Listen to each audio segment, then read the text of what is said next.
जय साईं राम। नमस्कार, मैं ब्रिज मंसूरी स्वागत करता हूं आपका अपने इस चैनल में।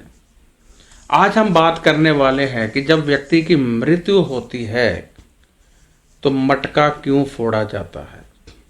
बहुत सारे लोग ये सवाल करते हैं, परंतु जवाब किसी के पास इतना सही नहीं होता है।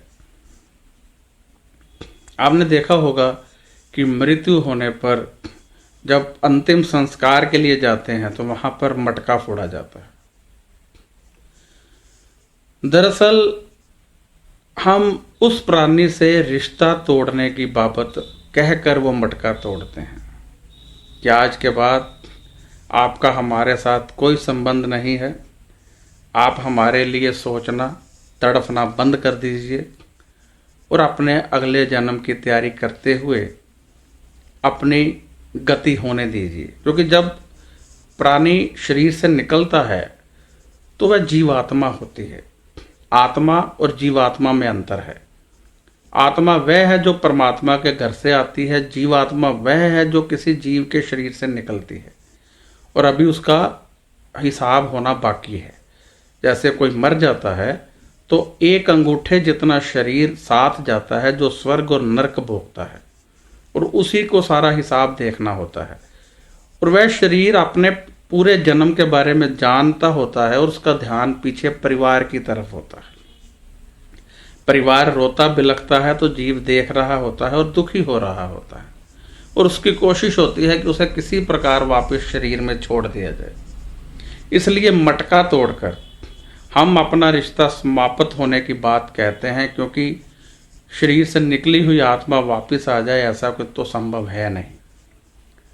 तो मटका तोड़कर हाथ जोड़कर प्रार्थना करते हुए हम रिश्ता तोड़ने की बात कहते हैं कि अब आप जाइए, क्योंकि यदि उस आत्मा का ध्यान हमारी तरफ रहा तो बहुत बुरा होगा।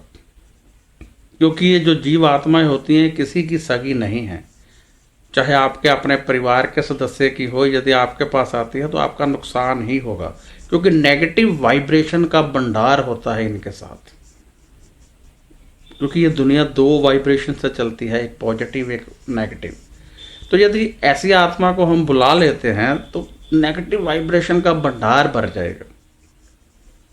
हमने एक छोटा सा मंदिर बनाया है अपने घर के सामने, तो वहां पर आरती कर रहे थे तो एक औरत बहुत उसने सारा प्रसाद गिरा दिया, ऐसे हिलने लगी कि उसमें कोई आत्मा आ गई है। सारा मंदिर खाली हो गया, यहाँ तक कि पंडित जी भी भाग गए। अब मैंने साईं साईं बोलते हुए अपना हाथ उसके सर पर रख दिया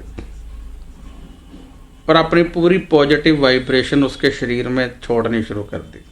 अब जब मैंने पॉजिटिव वाइब्रेशन छोड़ी तो नेगेटिव वाइब्रेशन उसकी बॉडी से निकली, वो मेरे शरीर में प्रवेश कर गई। परंतु क्योंकि मेरी बॉडी में पॉजिटिव वाइब्रेशन का भंडार है, मुझे तो इसका फर्क नहीं पड़ा। तो वो औरत जरूर एकदम जमीन पर गिर पड़ी। क्यों? क्योंकि नेगेटिव वाइब्रेशन निकलने से उसका शरीर खाली खाली सा हो गया। फिर मैंने पाठ करके अपने अंदर पॉजिटिव वाइब्रेशन को जागृत करके उसके बॉडी में और पॉजिटिव वाइब्रेशन छोड़ी। कहने का मतलब ये है कि जब हमारी बॉडी में नेगेटिव वाइब्रेशन आ जाती है तो बहुत नुकसान होता है और ये नेगेटिव वाइब्रेशन आत्माओं में ज़्यादा होती है। इसलिए हम मटका तोड़कर रिश्ता तोड़ देते हैं कि अब आप अपने रास्ते जाइए और परमात्मा की शरण में जाइए। जो भी परमात्मा आदेश देंगे आप उसका पालन कीजिए और हम अपना परिवार चलाएं।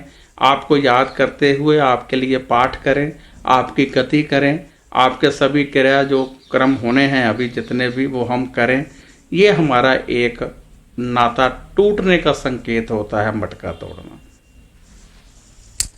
सब्सक्राइब जरूर कीजिए। यदि आपने अभी तक इस चैनल को सब्सक्राइब नहीं किया है तो कृपया सब्सक्राइब कर दें, क्योंकि सब्सक्राइब करने से आपको हमारे वीडियो सदैव मिलते रहेंगे।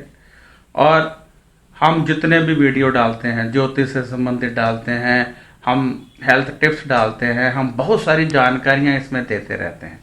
तो आपको यदि आप वीडियो करते हैं हमें सब्सक्राइब तो वीडियो नोटिफिकेशन आपको मिलती रहती है। और जब वीडियो नोटिफिकेशन आपको मिलती रहेगी तो आप हमारे साथ जुड़े रहेंगे। तो मैं चाहता हूं कि आप कृपया ये मेरी रिक्वेस्ट माने और हमारे इस चैनल को सब्सक्राइब कर दें। यदि आपको ये वीडियो पसंद आया है तो कृपया लाइक जरूर करें, और यदि आपको मेरे से कोई सवाल करना है, आपकी कोई समस्या है, आप कुछ जानना चाहते हैं, तो कृपया फ़ोन मत कीजिए, व्हाट्सएप पर अपना सवाल लिख दीजिए, मैं आपको जवाब दूंगा। पूर्ण रूप से सही उत्तर आपको दिया जाएगा, लेकिन उसमें 24 से 48 घंटे लग जाते हैं। आप इंतज़ार करें। ये नंबर जो स्क्रीन पर है यही मेरा नंबर है, आप इस पर लिख दीजिए। हम आपको 24 से 48 घंटे के भीतर जवाब जरूर देंगे। आपका सवाल चाहे ज्योतिष से संबंधित हो, चाहे आप जन्म पत्री दिखाना चाहते हैं, चाहे आपकी कोई समस्या है, चाहे आप कोई घरेलू उपचार पूछना चाहते हैं, चाहे आप कोई ऐसा टोटका पूछना चाहते हैं जिससे ज़िंदगी सफल हो जाए, तो आपको व्हाट्सएप पर ही लिखना है। व्हाट्सएप पर लिख दीजिए, जवाब का इंतज़ार कीजिए, जवाब जरूर मिलेगा। और बार बार व्हाट्सएप पर मत लिखिए, उससे क्या होता है कि जैसे आपने लिखा आज, तो 24 घंटे होने वाले हैं, आपने फिर लिख दिया तो वो आगे चला जाएगा, आपको ज़्यादा वेट करनी पड़ेगी, क्योंकि हम सीरियल वाइज खोलते रहते हैं। तो आप व्हाट्सएप पर लिख दीजिए। आप मुझे इजाज़त दीजिए। जय साईं राम, खुश रहिए, ध्यान रखिए।